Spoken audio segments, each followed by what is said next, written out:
రెండేళ్లలో కాంగ్రెస్ ప్రభుత్వం ఎన్నో సాహసోపేతమైన నిర్ణయాలు తీసుకుందన్నారు మంత్రులు. బీఆర్ఎస్ పాలనలో అస్తవ్యస్తంగా మారిన వ్యవస్థలను గాడిలో పెడుతుందని చెప్పారు. అప్పుల భారం ఉన్నా పథకాలు ఆపట్లేదని తెలిపారు. జిల్లాలో మున్సిపల్ ఎన్నికల ప్రచారంలో పాల్గొన్నారు నేతలు. అధికారం గురించి బీఆర్ఎస్ నేతలు ఇంకా పగటి కలలు కంటున్నారని విమర్శించారు.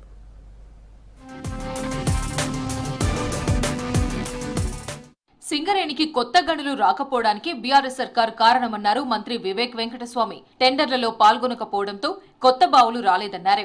చెన్నూరు మున్సిపాలిటీలో ఎన్నికల ప్రచారం చేశారు వివేక్. కేసీఆర్ ఫ్యామిలీలో ఆస్తుల కోసం అన్నా చెల్లెళ్లు ఒకరిపై ఒకరు ఆరోపణలు చేసుకుంటున్నారని విమర్శించారు. ఈ నైని ప్లాంట్ లో అవకతవకలైనాయని నేను ఇదే ప్రశ్నిస్తున్నాను టీఆర్ఎస్ నాయకులకు. నిజంగా మీరు తెలంగాణ ప్రజలకు న్యాయం చేయాలనుకుంటే వేలంలో పాల్గొని ఆ గనులు ఏదైతే ఒరిస్సాకు పోయినాయో అదే తెలంగాణలో పెట్టుకుంటే మన తెలంగాణ బిడ్డలకు ఉపాధి ఉద్యోగ అవకాశాలు వచ్చేటి. కానీ వీళ్ళు అక్కడ తరలించి ఒరిస్సా వాళ్ళకు ఉద్యోగాలు కల్పించిన టీఆర్ఎస్ వాళ్ళు. మున్సిపల్ ఎన్నికల్లో సన్నబియ్యం పథకం గేమ్ చేంజర్ అన్నారు మంత్రి ఉత్తమ్ కుమార్ రెడ్డి. బీఆర్ఎస్ ఇచ్చిన రేషన్ బియ్యం ప్రజలు తినేవారు కాదన్నారు. ఆ బియ్యాన్ని రీసైక్లింగ్ చేసి అక్రమాలకు పాల్పడ్డారని తెలిపారు. సీఎం ఆలోచనతో సన్నవడ్ల పంటను ప్రోత్సహించి బోనస్ ఇచ్చి కొనుగోలు చేస్తున్నామన్నారు. నిజామాబాద్ భీంగల్లో ప్రచారం చేశారు ఉత్తమ్. కాంగ్రెస్ క్లీన్ స్వీప్ చేస్తోందని ధీమా వ్యక్తం చేశారు. మంచి క్వాలిటీ సన్నబియ్యం మనం పండించిన మన రాష్ట్రంలో మిల్లింగ్ అవుతున్న సన్నబియ్యం జరుగుతుంది. గతంలో దొడ్డు బియ్యం ఇస్తే ఆ దొడ్డు బియ్యం బ్లాక్ మార్కెటింగ్, మళ్ళీ పలు రకాల తప్పుడు ఇది ఒక 12,000 కోట్లు డైవర్షన్ కావడం, ప్రజల సొమ్ము అటు ఇటు మాయమైపోవడం.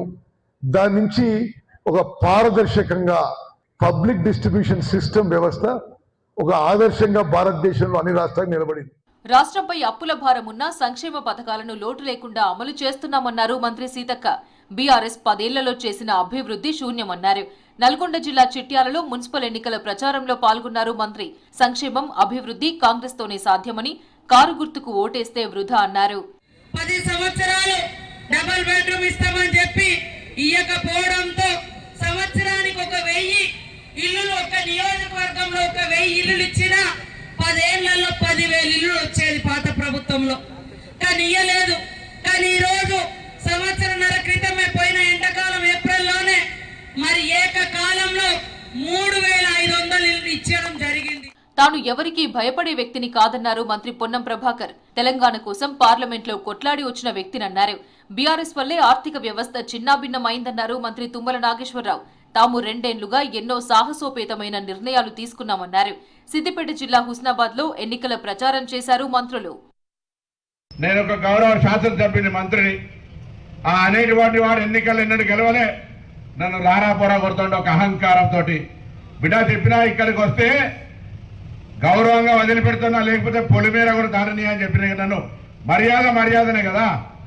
నువ్వు చర్చ చేయదలుచుకుంటే హుస్నాబాద్ అభివృద్ధి మీద పొన్నం ప్రభాకర్ ఎమ్మెల్యే అయినాక 2 ఏళ్లలో ఏం చేసిండు, నీ శాసనసభ్యుడు ఏం చేసిండో చర్చ చేద్దాం మొత్తం నియోజకవర్గం మీద.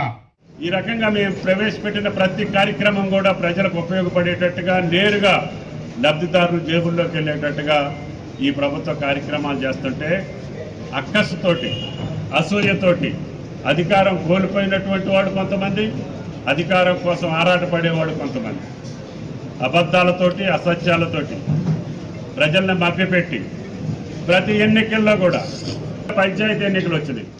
అధికారం పోయినా బీఆర్ఎస్ నేతలు ఇంకా పగటి కలలు కంటున్నారని విమర్శించారు మంత్రి పొంగులేటి శ్రీనివాసరెడ్డి.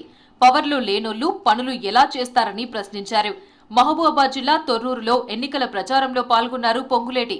కాంగ్రెస్ అభ్యర్థులను గెలిపిస్తే పట్టణాలను అభివృద్ధి చేస్తామని చెప్పారు. తెలంగాణ రాష్ట్రంలో రామనాసురుడు పరిపాలనని అంతమొందించి ప్రజా పరిపాలన వచ్చి 2 సంవత్సరాలు పూర్తయింది. ఈ 2 సంవత్సరాలలో పేదవాడు ఏదైతే కలల కన్నాడో, పేదవాడు ఏది కావాలని కోరుకున్నాడో, గౌరవ ముఖ్యమంత్రి రేవంత్ రెడ్డి గారి నాయకత్వంలోని మన ప్రభుత్వం ప్రతి పేదవాడికి అందించడానికి చిత్తశుద్ధితో ఈ ప్రభుత్వం పనిచేస్తుంది. కాంగ్రెస్ పాలనలోనే అభివృద్ధి జరుగుతుందన్నారు మంత్రి దామోదర రాజనరసింహ. అభివృద్ధి చేస్తున్న కాంగ్రెస్ పార్టీకి ప్రజలు మద్దతు ఇవ్వాలన్నారు. సంగారెడ్డి జిల్లా ఆందోల్, జోగిపేట మున్సిపాలిటీలో ఎన్నికల ప్రచారం చేశారు మంత్రి. ప్రచారంలో మహిళలతో ముచ్చటించి అభివృద్ధి, పరిశ్రమల ఏర్పాటు, వడ్డీ లేని రుణాలకు సంబంధించి అభిప్రాయాలు తీసుకున్నారు.